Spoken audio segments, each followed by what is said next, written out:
Marvel Cinematic Universe is action-packed with issues. It's actually been pretty insane trying to keep on top of all the leaks coming out of Disney and Marvel Studios right now. Kevin Feige's being thrown under the bus. There's rumors that he's just going to up and leave because he's had enough of all this stuff and the failure. Although he's had a tremendous amount of success. You cannot deny what phases 1 through 3 were, but it's absolutely insane that you could ruin all that goodwill in the matter of only a few years of one pandemic.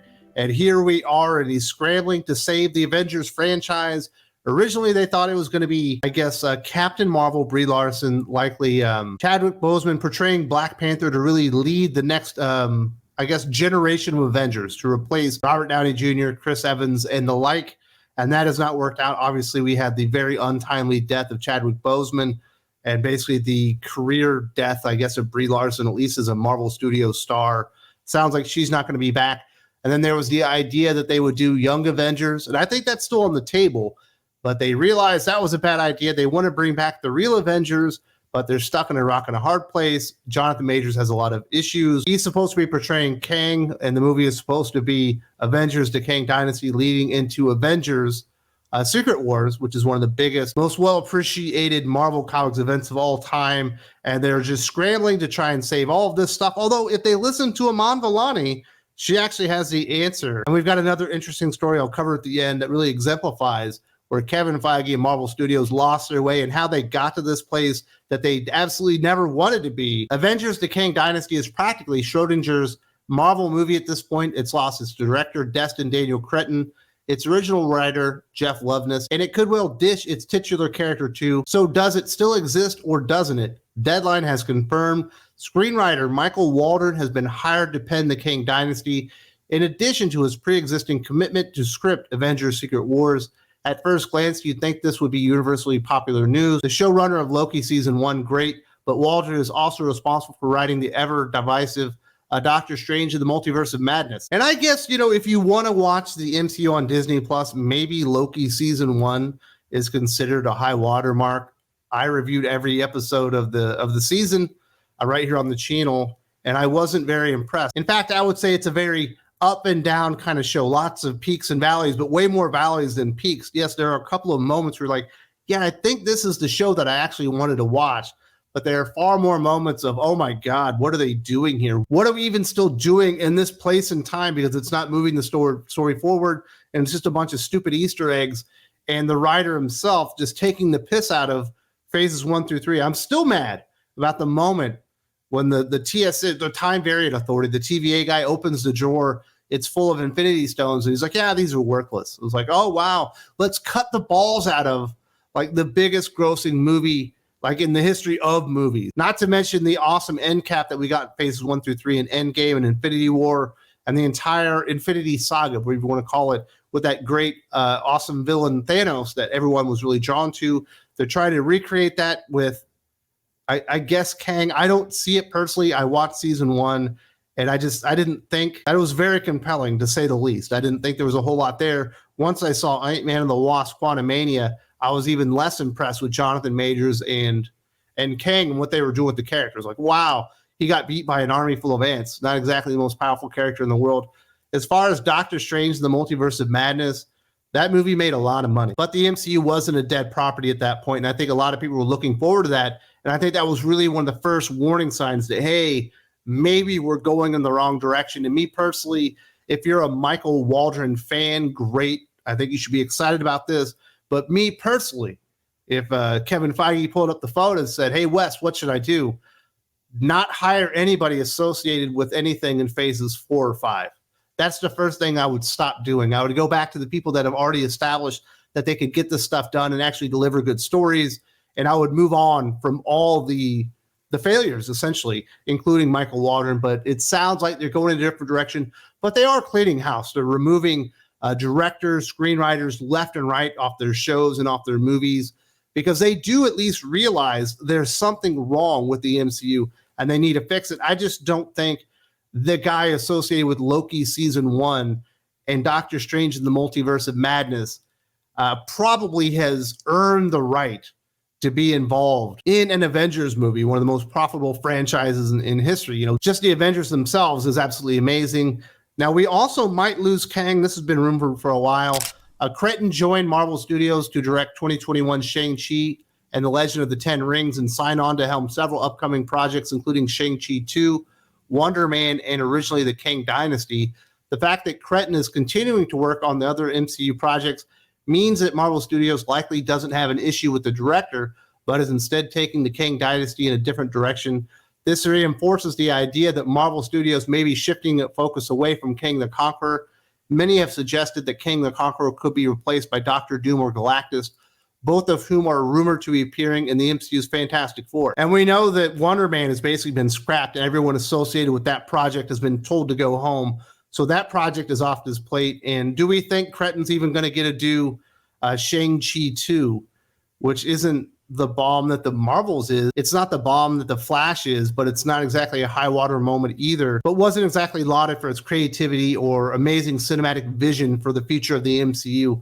So I wouldn't be surprised if this Cretton guy ends up not really working for the MCU moving forward, that all of his projects are wiped out because he wasn't working on anything really big other than King Dynasty, and he's not doing that anymore. He's been removed from that project and it's been put to somebody else. But I think there is a really good chance, a very high chance, like well over 50%, that we never see Jonathan Majors and the Kang Dynasty ever make it into theater. I just don't see the cards in the future. We've already seen the villain lose.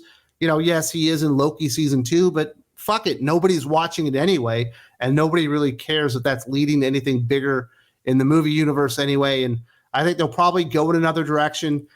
If I had to guess, I would say Doctor Doom feels about right. He is an enormous villain, very powerful, and certainly is an Avengers level threat. Galactus, not nearly as popular as a villain, but popular as a villain.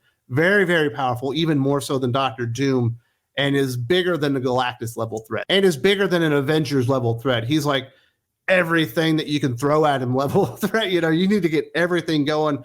You need the X-Men, you need the Avengers, you need the Fantastic Four, you need the Guardians of the Galaxy, you need the Champions, you need the Challengers of the Unknown, you need the Justice League, all to combat Galactus because he is the world devourer. He's the guy that eats worlds. So I imagine Galactus ends up in an Avengers movie eventually, but maybe not so early. But to be completely honest, I wouldn't be surprised if it's either of them. But just as a Marvel fan, you know, comic book fan, and knowing what they've done so far, Doctor Doom seems a little bit more appropriate at this point, but we shall see. I think it's only a matter of time before they announce Jonathan Majors isn't coming back, and we will not be seeing the Kang Dynasty on the big screen. We'll be getting Avengers something else, perhaps like the Doom Chronicles, who knows. If Kevin Feige would really like to get his house in order and really get back to the basics and fix the MCU and all the things that are ailing it right now, he should probably listen to Iman Vellani. How do you solve a problem like the MCU? There's only one person we could trust to find the answer, Iman Vellani. The Kamala Khan actress has always been equal parts Marvel star and Marvel fan. So naturally, her comments on what the studio needs to do to restore the franchise to its glory days are spot on. I don't know if it's about just getting bigger and bigger and bigger. She said to the Direct, because then like what's left? You know, I think it's just about making the audience care about the characters. Absolutely, amen. Preach on, sister. That is exactly what they need to do. One of the real problems with the MCU right now is they basically fast forwarded through like 40 years of Marvel history, and they mined all the best stories from the best characters, but they skipped a lot of really great stuff to catch up to like Marvel Now, all new, all different Marvel, Marvel Legacy, with all these terrible characters that never worked. In comic books, Captain Marvel never worked. In comic books, Miss Marvel never worked. In comic books, Stinger never worked. In comic books, Ironheart never worked.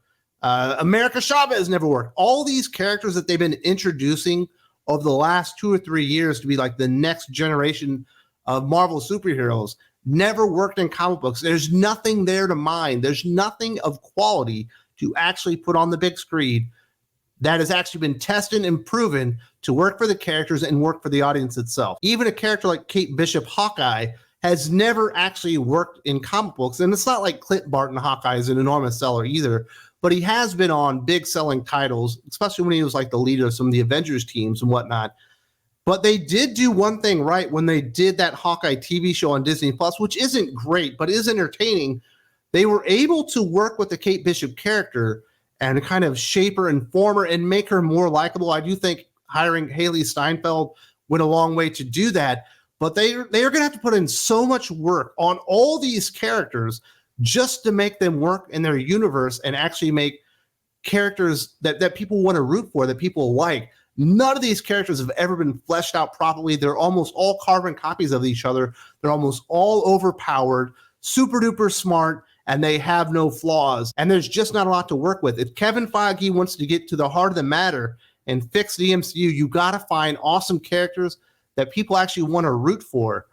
And if you're going to make people root for a character like Amadeus Cho, good luck, sir. It's going to take you a long, long time, because there is no blueprint that can actually tell you what works for Amadeus Cho, totally awesome Broseph Yogurt Hulk. It doesn't exist. And there's no blueprint to make Captain Marvel likable, Miss Marvel likable, any of these characters, really, for the most part. So you're working with all these blank slates where you have to put in so much work, but you have to put the work in the character first.